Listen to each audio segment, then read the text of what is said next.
በቀላሉ ቦርጭን ከዚህ ወደዚህ ለማምጣት የምንጠቀማቸው 4 ቁልፍ መንገዶችን እነግራችኋለሁ። ሰላም ጤና ይስጥልኝ የተወደዳችሁና የተከበራችሁ የኢትዮ ሜዲካል ስኩል ቻናል ተከታታዮች፣ ዛሬ ይዤላችሁ የመጣሁት ለብዙዎቻችን ምቾት ማጣት አልፎ ተርፎም ለተለያዩ በሽታ አይነቶች አጋላጭነቱ የሚታወቀው የቦርጭ መብዛት ብዙዎቻችንን ያሳስበናል። ዛሬ በዚህ ቪዲዮ ቦርጭ እንዴት ሊከሰት ይችላል፣ እንዴትስ በቀላሉ ማጥፋት እንችላለን፣ አንድ በአንድ ነግራችኋለሁ። ለዚህ ቻናል አዲስ የሆናችሁ ቻናሉን ሰብስክራይብ በማድረግ ተቀላቀሉን። ዘውትር የምንለቃቸው አስተማሪ የጤና መረጃዎች እንዲደርሱ የደወል ምልክቷን ማንካታችሁን አትርሱ። ከልብ አመሰግናለሁ። አሁን በቀጥታ ወደ መረጃው እንለፍ።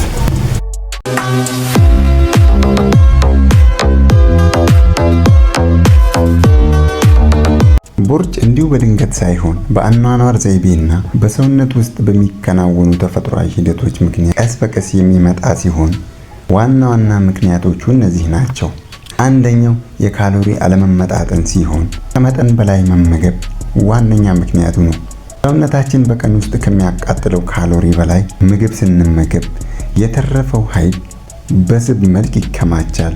ሌላኛው የእንቅስቃሴ ማነስ ሲሆን በተለይ በዘመናዊ የአኗኗር ዘይቤ አብዛኛውን ጊዜ ተቀምጦ መዋል፣ ለምሳሌ በስራ ቦታ ሊሆን ይችላል እና በቂ የአካል ብቃት እንቅስቃሴ አለማድረግ ሰውነታችን ስብን በሆድ አካባቢ እንዲያከማች ያደርገዋል። ሁለተኛው የተበላሸ የአመጋገብ ስርዓት ሲሆን የተጣሩ ካርቦሃይድሬት እና ስኳር እንደ ነጭ ዳቦ፣ ፓስታ፣ ጣፋጭ መጠጦች እንደ ጁስ፣ ለስላሳ መጠጦች እና ኬኮች ያሉ ምግቦችን አዘውትሮ መመገብ የኢንሱሊን መጠን በፍጥነት ከፍ ያደርጋል። ይህ ስብ በተለይ በሆድ አካባቢ እንዲከማችም ይገፋፋል። ሌላኛው በቂ ፕሮቲን እና የፋይበር አለመውሰድ ሲሆን ፕሮቲን እና ፋይበር የበዛባቸው ምግቦች የረሃብ ስሜትን በመቀነስ ቶሎ እንድንጠግብ ያደርጋሉ። እነዚህ በአመጋገባችን ውስጥ ካነሱ ግን በተደጋጋሚ እንድንመገብና አላስፈላጊ ስብን እንድንሰበስብ ያደርጋሉ። ሶስተኛው ጭንቀትና ውጥረት ሲሆን አንድ ሰው ጤነኛ ቢሆን እንኳን በዕለት ተዕለት ህይወቱ ከፍተኛ ውጥረት ወይም ስትረስ ካለበት ሰውነቱ ኮርቲሶል የተባለ ሆርሞን በብዛት እንዲያመነጭ ያደርጋል። ይህ ስብ በቀጥታ በሆድ አካባቢ እና በውስጥ የሰውነት ክፍሎች እንዲከማች በማድረግ ረገድ ትልቅ ሚና ይጫወታል። አራተኛው የእንቅልፍ እጥረት ሲሆን በቀን ውስጥ ከ7 እስከ 8 ሰዓት ያልሞላ ጊዜ መተኛት ወይም ጥራት ያለው እንቅልፍ አለማግኘት የረሃብ ሆርሞኖችን ያዛባል። የእንቅልፍ ማነስ ሰውነታችን ከፍተኛ ካሎሪ ያላቸው ጣፋጭና ቅባት የበዛባቸው ምግቦችን የማሸት እድሉ ይጨምራል። ይህ ለቦርጭ መከሰት መንስኤም ይሆናል። አምስተኛው የእድሜ መጨመርና የሆርሞን ለውጥ ሲሆን ሰው በተፈጥሮ እድሜው እየጨመረ ሲሄድ የምግብ የመፈጨትና ኃይል የመቀየር ብቃቱ ወይም ሜታቦሊዝም እየቀነሰ ይሄዳል። በዚህ ጊዜ የጡንቻ መጠን ሊቀንስና በምትኩ የስብ ክምችት በተለይ በሆድ አካባቢ ሊጨምር ይችላል። ስድስተኛው ዘረመል ተጽዕኖ ሲሆን አንዳንድ ሰዎች ምንም እንኳን ጤነኛ የአኗኗር ዘይቤ ቢኖራቸውም በቤተሰብ ስሪት ወይም በዘረመል ምክንያት ስብ በብዛት በሆዳቸው አካባቢ የማከማቸት ዝንባሌ ሊኖራቸው ይችላል። በአጭሩ አንድ ጤነኛ ሰው ላይ ቦርጭ የሚከሰተው ከሚቃጠለው ካሎሪ በላይ መመገብ፣ ውጥረት፣ የእንቅልፍ ማነስና የምግብ ምርጫ በተለይም ስኳርና ካርቦሃይድሬቶችን ማብዛት ተደማምሮ የሆርሞን መዛባትን ሲፈጥሩ ነው።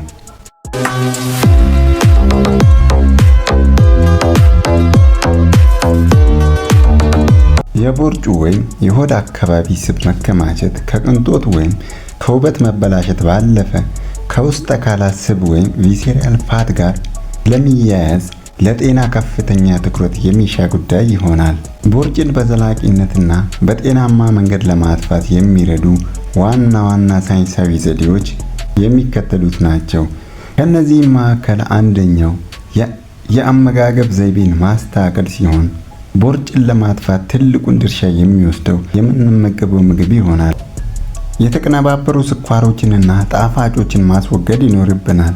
ለስላሳ መጠጦች፣ የፋብሪካ የተቀነባበሩ ጭማቂዎች፣ ኬኮችና ጣፋጭ በውስጣቸው ከፍተኛ የፍሩክቶስ መጠን ስላላቸው በቀጥታ በሆድ አካባቢ ስብ እንዲከማች ያደርጋሉ።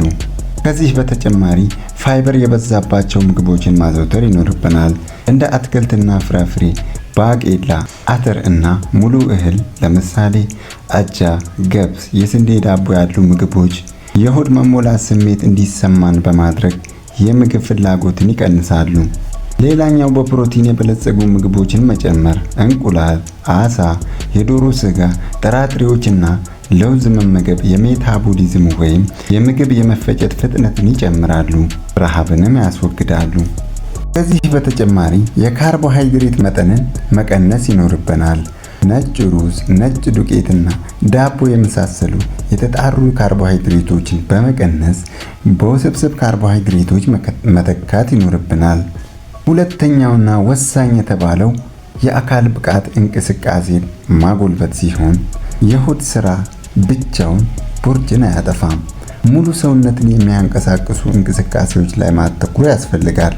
ለምሳሌ የካርዲዮ እንቅስቃሴዎችን በፍጥነት መራመድ፣ መሮጥ፣ ዋና መዋኘት ወይም ብስክሌት መንዳት በሰውነታችን ውስጥ የሚገኘውን አጠቃላይ ስብ ለማቅለጥ በጣም ውጤታማ ይሆናል። ከዚህ በተጨማሪ የጥንካሬ ማጎልበቻ ስፖርቶችን መስራት ያስፈልጋል። ክብደት ማንሳት ወይም የራስን ሰውነት ክብደት በመጠቀም የሚሰሩ ስፖርቶች ለምሳሌ እንደ ፑሽአፕ እና ፕላንክ ወይም የጡንቻ መጠንን በመጨመር ሰውነታችን እኛ እረፍት ላይ እያለን እንኳን ስብ እንዲያቃጥል ይረዱታል።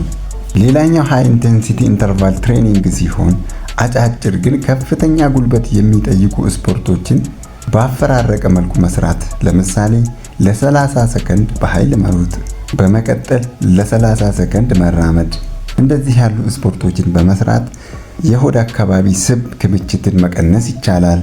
ሶስተኛው በቂ እንቅልፍና የጭንቀት አወጋገድ ሲሆን በቂ እንቅልፍ ማግኘት በቀን ከ7 እስከ 8 ሰዓት አለመተኛት ረሃብ ስሜት የሚቀሰቅሱ ሆርሞኖችን ይጨምራል። ጥናቶች እንደሚያሳዩት በቂ እንቅልፍ የሚያገኙ ሰዎች ለቦርጭ የመጋለጥ እድላቸው ከፍተኛ ነው ሲል ያሳየናል። ሌላኛው ጭንቀትን መቀነስ ሲሆን ከፍተኛ ጭንቀት በሚኖርበት ጊዜ ሰውነታችን ኮርቲሶል የተባለ ሆርሞን ያመርታል። ይህ ሆርሞን ደግሞ ስብ በተለይም በሆድ አካባቢ እንዲከማች በቀጥታ ያዛል። ጭንቀትን በረጅም ትንፋሽ ወይም በመዝናናት መቀነስ ያስፈልጋል። አራተኛው የፈሳሽ አወሳሰድን ማስተካከል ሲሆን ውሃ በብዛት መጠጣት። ከምግብ በፊት ውሃ መጠጣት የሆድ የመሙላት ስሜት ስለሚሰጥ የምግብ መጠንን ለመቀነስ ይረዳል። በተጨማሪም የሰውነት ስብ የማቃጠል ሂደትንም ያፋጥናል። ሌላኛው አልኮልን ማስወገድ ወይም በከፍተኛ ሁኔታ መቀነስ ይኖርብናል። አልኮል ከፍተኛ ካሎሪ ከመያዙም በላይ ሰውነት ስብ እንዲያቃጥል ስለሚያግድ ለቦርጭ መፈጠር ምክንያት ይሆናል። ሌላኛው አረንጓዴ ሻይ መጠጣት ሲሆን በውስጡ የያዛቸው አንቲኦክሲዳንቶች የሰውነትን ስብ የማቃጠል አቅም ይቀንሳሉ።